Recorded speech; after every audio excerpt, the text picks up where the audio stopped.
Hello, ladies and gentlemen. Buckle up for Streetlight Babble, cause we's gonna be reviewing us some Fast and the Furious. And Too Fast and Too Furious. For in honor In honor of the new movie Paul Walker. Paul Walker, and the movie that will be released at the end of this week. Yes, I believe it will be released later this week. So, a little bit of a background on what we decided to do was we decided to watch these two movies at the same time. Yes, to compare them. And we're not kidding. We actually made sure that we stayed together second by second to give you the greatest comparison anyone could give on The Fast and the Furious and Too Fast, Too Furious. If I have to hear another goddamn car rev one more time today, I'm going to kill somebody. Or vomit. Or vomit, I don't know. Yeah, so Fast and the Furious, so... We realized after about minute 3 of these movies that they're the same movie with different edits. Yeah, it's like the same movie. Each act, the same things happen, but in different orders. So, like, the first one, get a little bit of character development, and then a drag race. Second one, drag race, then character development. And those drag races, holy well, I mean, they're car movies, but... It goes on way too long. I don't know, man. The first, and was it Too Fast, Too Furious? There was a drag race that lasted, I want to say, about, 6 minutes? Which, after a while, the novelty wears off. Yeah, just let it end. Just let it end. The novelty just wears off so fast, and it's funny how many of the same things happen. Paul Walker gets threatened by a Mexican before both of the races. And pivotal moments like meeting the villain, or when Paul Walker is talking to the guy who he's infiltrating. Because Paul Walker, surprisingly, is the main character of these first two movies, which I did not expect. Yeah. I thought it would be Vin Diesel. I mean, you've seen these movies before. And I've seen these movies before. I've just forgotten them. I wanted to torture Jake with these movies so we could review them all, and Jake had the brilliant idea of cutting the time so that we can watch them two at once. And that's the way that we're going to be watching all these movies up until the Fate of the Furious, ladies and gentlemen. Our brains might be gone, but these reviews are still coming out for you. So yeah, basically, Fast and Furious and Fast and Furious 2 are the same movie, but with a different little edge thrown in. So the first one is more of a Point Break style movie, with Paul Walker going in and into Vin Diesel's crew. And embracing the lifestyle. Yeah, he embraces the lifestyle of these car chasers and falls in love with the lifestyle. And the second one is more of a buddy cop movie between Paul Walker and Tyrese.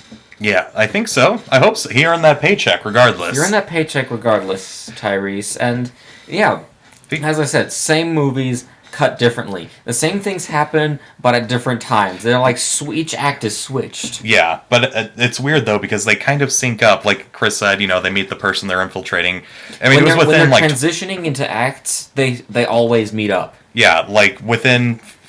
I want to say within a 20-second margin of each other. Very formulaic, Fast and Furious. I'm disappointed. Far too formulaic. I'm not disappointed. I knew what I was getting into. You're supposed to expect... I mean, I expected there to be a big car chase at the end of both movies, and there was. So, I mean, you can't slight it for that. It's about cars. So. Yeah, that's what you're paying for. But damn, that dialogue is just like... It's to the equivalent of little elementary schoolers. It's like, you're dumb. No, you're dumb. No, you shut up. No, you shut up.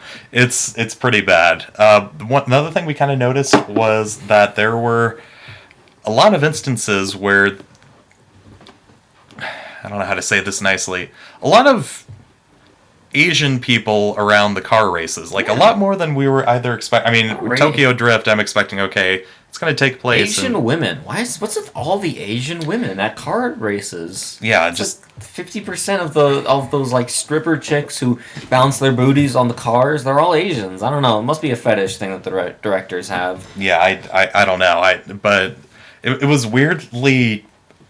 I don't know how to say this, but weirdly shot to a point of okay, we get it. The director must like Asian women. I know, it's just super into them. I don't know, it was just a weird detail we noticed. The villains, Fast and Furious 1 didn't have a villain really. There was an Asian, this sort of gangster Asian guy. Yeah, but the real conflict was between Paul Walker and Vin Diesel.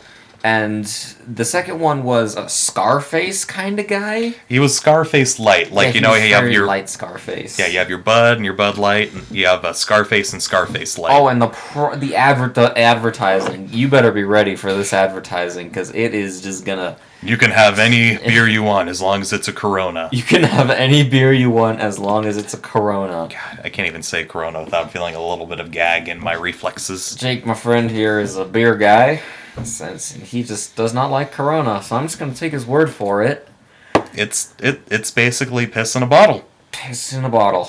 These movies, they turn piss into Corona. Now, whether that's an improvement or a detriment, I'll leave the audience to decide. But yeah. So, all in all, very similar stories. Meet people, infiltrate thing, car race, bond with the people you're infiltrating with, or with your old friends, talk about cars, overly emotional stories about cars, chicks twerking their booties on the hoods of cars. Yeah. That's pretty much sums up these movies. Any other grievances you got with them, Jake? I mean, you can complain about the plot, you can complain about the dialogue. Nothing matters. These movies made a lot of money, and they continue to make money. Why are they still going on? It's testosterone. People need a testosterone drive. Well, yeah, it's a dick flick. Dick flick, man. I did find the first one more enjoyable. My attention diverted more to the first one than the second one. Maybe because it was in front of me, but I think it was a better story. The buddy cop thing has just been way played out, and I mean they did put a small twist on it that they're both criminals and cops, but I don't know. Yeah. I'm not a big fan of the Fast and Furious. I wasn't a big fan, and I hadn't even seen them. But now I can say that I've seen 2 Fast and the Furious movies. I've seen them, but I must have repressed them because there were so many things I forgot that I just well, this is bad. Yeah, well, you remembered Vin Diesel wasn't in the second one. Also, the background. Yeah, I remembered Vin Diesel wasn't in the second one.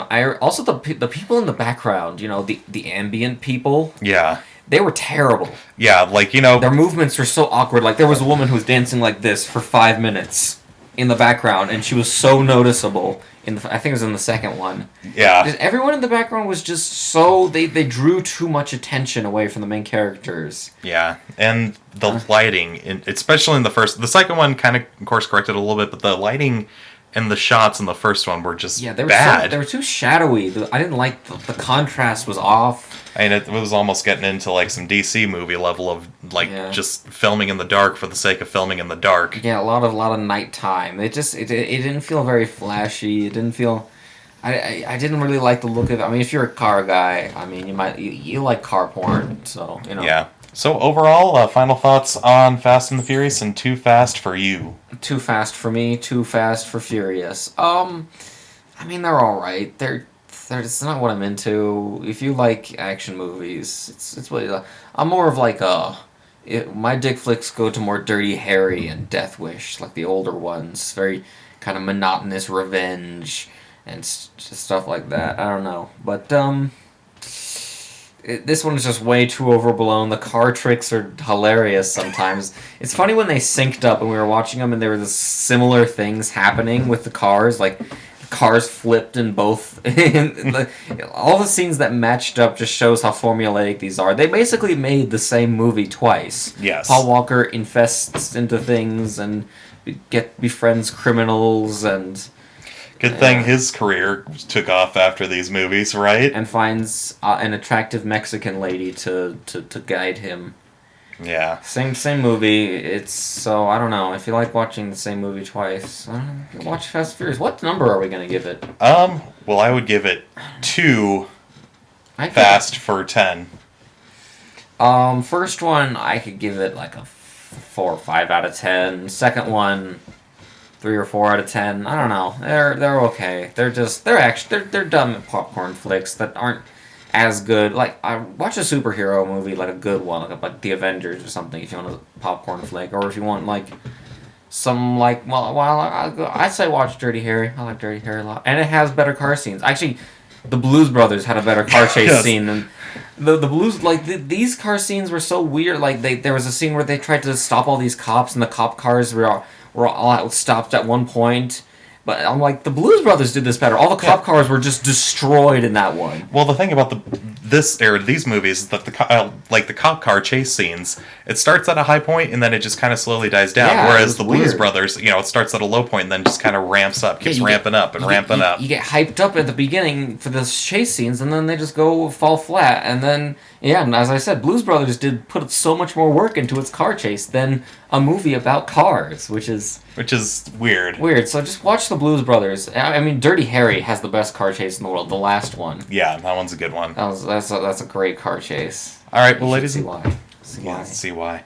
Well, ladies and gentlemen, this has been our review of Fast and the Furious 1 and 2 at the same time. Stay tuned. We're going to be reviewing the rest of the Fast and the Furious franchise. Say that 5 times fast.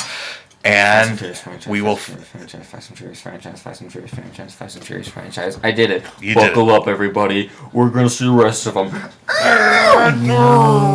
This car is out of control!